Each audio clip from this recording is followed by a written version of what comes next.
தமிழக முதலமைச்சர் மு க ஸ்டாலின் அவர்கள் உரை நிகழ்த்தி வருகிறார். அது குறித்த காட்சிகளை பார்த்து வருகிறோம். மக்களோட உயிர் காக்கக்கூடிய உன்னத சேவை செய்வதற்கான பணி ஆணைகளை மருத்துவர்களான உங்களுக்கு வழங்கக்கூடிய இந்த சிறப்பான நிகழ்ச்சிகளை நான் பங்கேற்பதில் மிகுந்த மகிழ்ச்சி அடைகிறேன், பெருமைப்படுகிறேன். இந்த வாய்ப்பை எனக்கு உருவாக்கி தந்திருக்கக்கூடிய நம்முடைய மாண்புமிகு அமைச்சர் அவர்களுக்கும் இந்த துறையினுடைய அதிகாரிகளுக்கும் அலுவலர்களுக்கும் குறிப்பாக இங்கு வருகை தந்திருக்கக்கூடிய நம்முடைய மருத்துவர்களுக்கும் என்னுடைய நன்றியை, வணக்கத்தை நான் தெரிவித்துக் கொள்ள விரும்புகிறேன். திராவிட மாடல் அரசு என்பது மக்களை காக்கக்கூடிய அரசு. அனைவருக்கும் அனைத்தும் கிடைக்க வேண்டும் என்பதுதான் இந்த அரசினுடைய உயர்ந்த லட்சியம். எத்தனை தடைகள் வந்தாலும் சரி, எப்படிப்பட்ட நெருக்கடிகள் வந்தாலும் சரி, அதையெல்லாம் எதிர்கொண்டு தன் பணியை மேற்கொண்டு வருகிறது நம்முடைய திராவிட மாடல் அரசு. இங்கே 2500 பேருக்கு வழங்கப்பட்டுள்ள பணி ஆணைகளும் சட்ட நெருக்கடிகளை கடந்துதான் வழங்கப்படுகிறது என்பது உங்களுக்கு நன்றாக தெரியும். உயிர் காக்கக்கூடிய மருத்துவர்களை மக்கள் ரொம்ப உயர்வாக பார்க்கிறாங்க.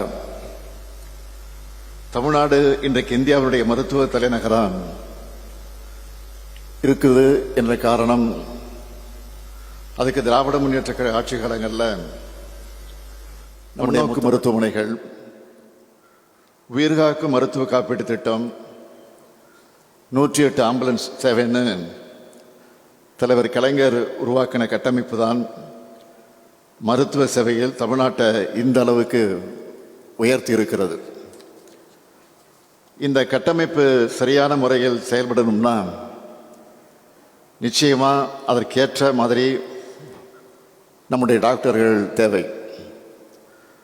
அதுவும் அரசாங்க மருத்துவமனைக்கு வரக்கூடிய ஏழை எளிய கிராமப்புற நோயாளிகளை, கர்ப்பிணி பெண்களை, குழந்தைகளோட உடல் நோய்களை மட்டுமல்ல, அவங்களுடைய மனநிலை, புறச்சூழல் இதையும் புரிந்து கொள்ளக்கூடிய டாக்டர்கள் தேவை.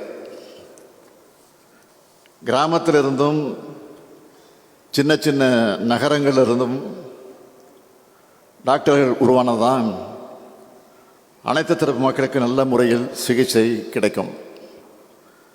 அதை புரிஞ்சுக்கிட்டு தான் முதல் தலைமுறை பட்டதாரிகளோட மருத்துவ படிப்புக்கான கல்வி கட்டணத்தை அரசாங்கமே ஏற்றுக்கொள்ளும் என்கிற மகத்தான திட்டத்தை கொண்டு வந்தவர் நம்முடைய முத்தமிழறிஞர் தலைவர் கலைஞர்.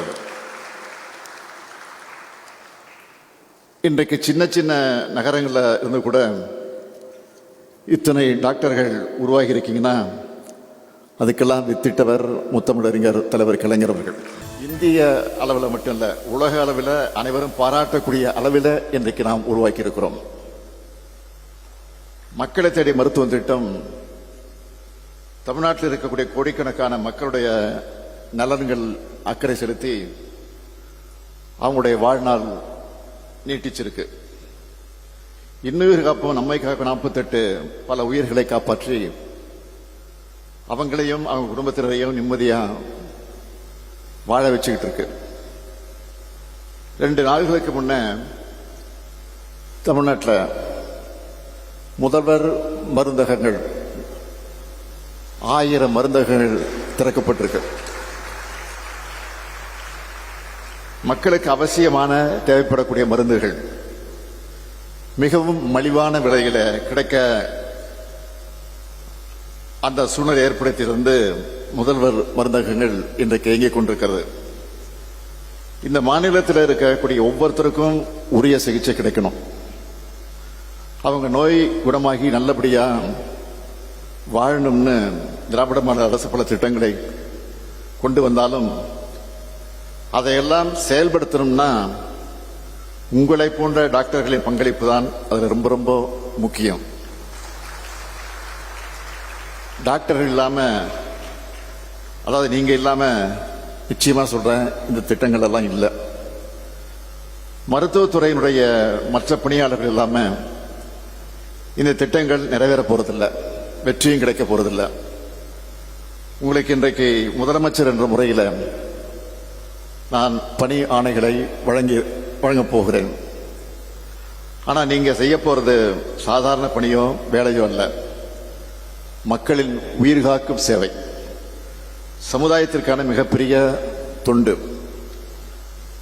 இந்த இடத்தை அடைய நீங்க எத்தனையோ இரவுகள் கண் விழிச்சிருப்பீங்க, பொருளாதார நெருக்கடிகளெல்லாம் சந்திச்சிருப்பீங்க.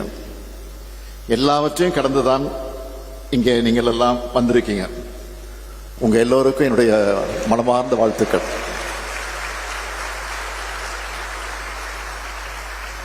இனிமே மக்கள் உங்களை நம்பி தங்கள் உயிர் காக்கும் பொறுப்பை ஒப்படைக்க இருக்கிறாங்க. அவங்க நம்பிக்கை நிறைவேற்றுற அளவுக்கு உங்களுடைய சேவை அமையட்டும். மக்களோட நலனை நீங்க கவனிங்க. நான் திரும்பவும் சொல்றேன், மக்களுடைய நலனை நீங்க கவனிங்க. உங்க நலனை கவனிக்க இந்த அரசு இருக்கிறது. மீண்டும் மீண்டும் சொல்றேன், மக்களுடைய நலனை நீங்க கவனிங்க. உங்களுடைய நலனை கவனிக்க இந்த திராவிட மாடல் அரசு இருக்கு. மருத்துவம் மற்றும் மக்கள் நல்வாழ்வுத்துறை அமைச்சர் இருக்கிறார், முதலமைச்சரான நானும் இருக்கிறேன். உயிர்களை காக்க தொண்டாற்ற போகக்கூடிய உங்களுக்கு தேவையான எது அவசியம் தேவைப்படுகிறதோ அதையெல்லாம் நிச்சயம் செய்வேன்னு உறுதி சொல்லி உங்கள் பணி சிறக்க என்னுடைய நெஞ்சார்ந்த வாழ்த்துக்களை தெரிவித்து விடைபெறுகிறேன். நன்றி, வணக்கம்.